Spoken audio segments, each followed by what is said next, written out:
Hey there, welcome back. So today we will check something more about sets, bulk operations, searching, sorting, all sort of things. Now in here, friends, we have a set and we have couple of entries in here. If I execute this program, then this will give us a list of elements which are there in the set, which is cool. Now friends, a set or a list or a queue, all of these are part of collections. And in fact, all of these have the parent class as collection. As a result, we can mix and match things. Let me show you a couple of things. For example, if we want to create a list based on this set, that is definitely possible. Let me show you how it is possible. In here, I type in list, and this list would be a list of a string. The name would be, for example, list, and we will create a new array list maybe. Now friends, moving forward, a queue is a collection. And the collection queue is similar to, for example, list, and using this data which is there inside this queue, we can create a list very quickly. Moreover, this queue is jumbled up now. I have made some minor changes in order to jumble up the sequence. Alright, so now moving forward, let's do one thing. In here, I will type in list, and it would be list of integers. Name of the list would be list equals new array list maybe. Here we go. So this looks good, and we need to add in the required imports. Now friends, I will simply type in list dot add. Now in here we have couple of entries. Out of it, there is one of the method as add all. So we can in fact retrieve information from a different type of collection. So in here I will hit enter and I will pass in the queue. As soon as I do that, a new list would be created based on this queue. Now what we can do is I will cut this loop from here, and now I will paste loop besides this list, and we will iterate over not queue but list. Now again we will get the exact same output. Here we go. So this is good, right? Now moving forward, for example, we need to add in some information in this list, and that information is based on the set. How we can add all the elements of set inside this list? Pretty simple. We will make use of some bulk operation. Now we have couple of bulk operations available to list, and out of these, the most useful is add all. Let me make use of this add all.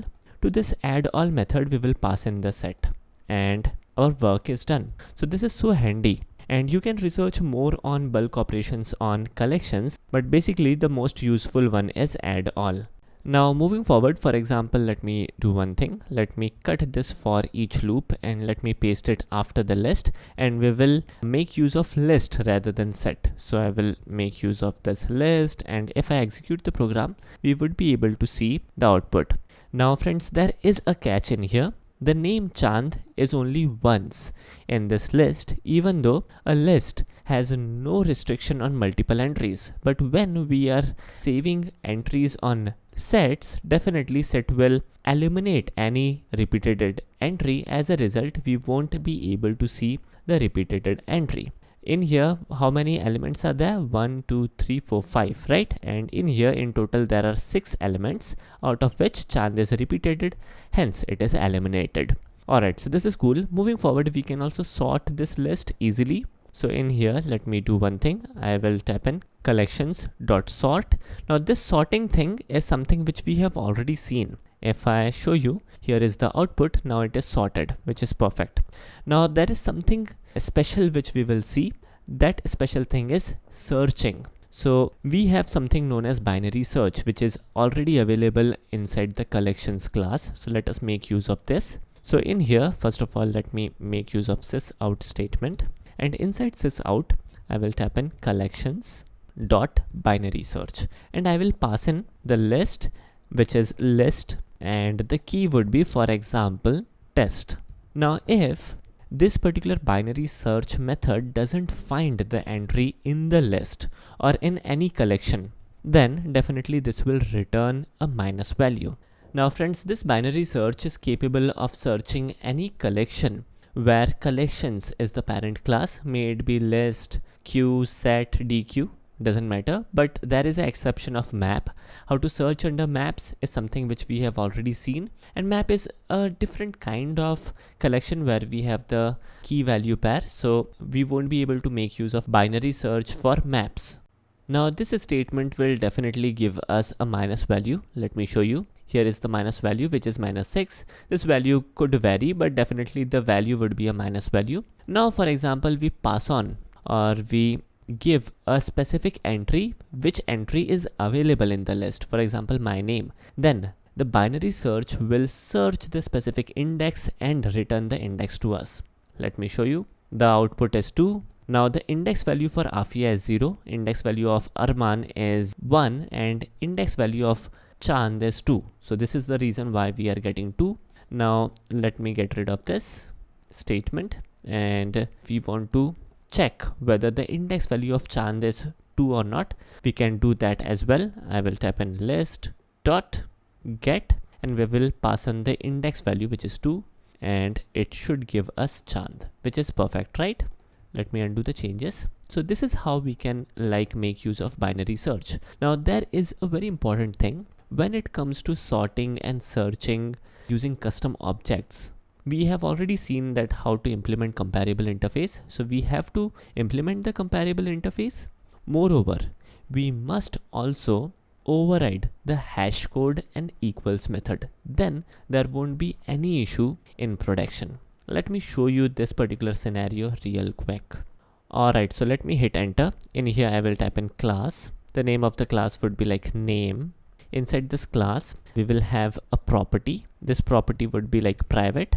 Name of the property would be name again, and we will create a constructor for this field. I will right click, navigate to source, and generate constructor using field. And let us get rid of this super method. Let me right click, navigate to source, and we will generate getters. Now how to handle getters and setters is based on your programming architecture, the architecture of your software. So that's a different story, but the recommendation whenever we are making use of collections and we are adding custom objects based on a class, in the class you must override hash code and equals method as well. So I will right click, navigate to source, and we will override the hash code and equals method as well. So here is the code. Then we will also add in the toString method for convenience. Alright, so now we have a class which is perfect based on a field name. Alright, and now for example we create a set of maybe type name. So let me do that. So in here we will add in the set of name type, and we will add in objects of name. So I will type in new name, and we will pass on my name. Let me do the remaining changes real quick. Here we go. So this is good, and now we will add on in this list, and this list would be based on name. Alright, and as soon as we do this, the sort mechanism is somehow not able to sort this list.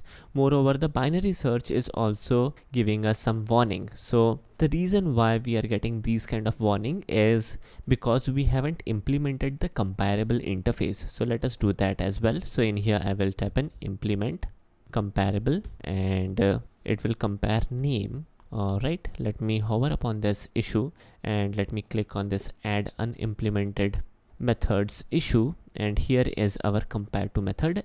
And inside this compare to method we need to type in return, and we will return the comparison between this particular field which would be already available to us and the field which we will receive to the compare to method. And the way is pretty simple. We will type in get name dot compare to o dot get name, and this will do our work. Alright, so by saving this change, I guess there is some kind of issue. Let me check.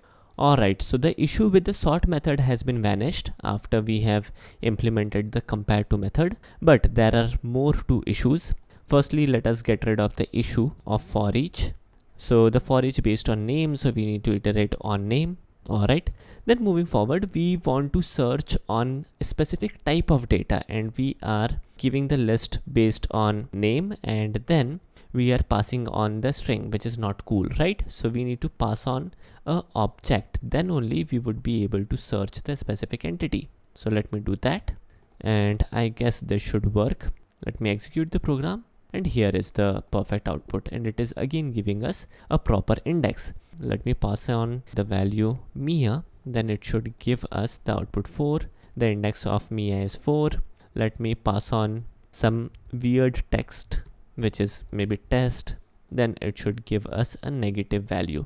Now the reason why everything is working perfectly is pretty simple. We are making use of a custom object, and the class name is implementing all required stuff and recommended stuff. So in here we have implemented the comparable interface, we have the equals method, the hashcode method. So these small little things are important.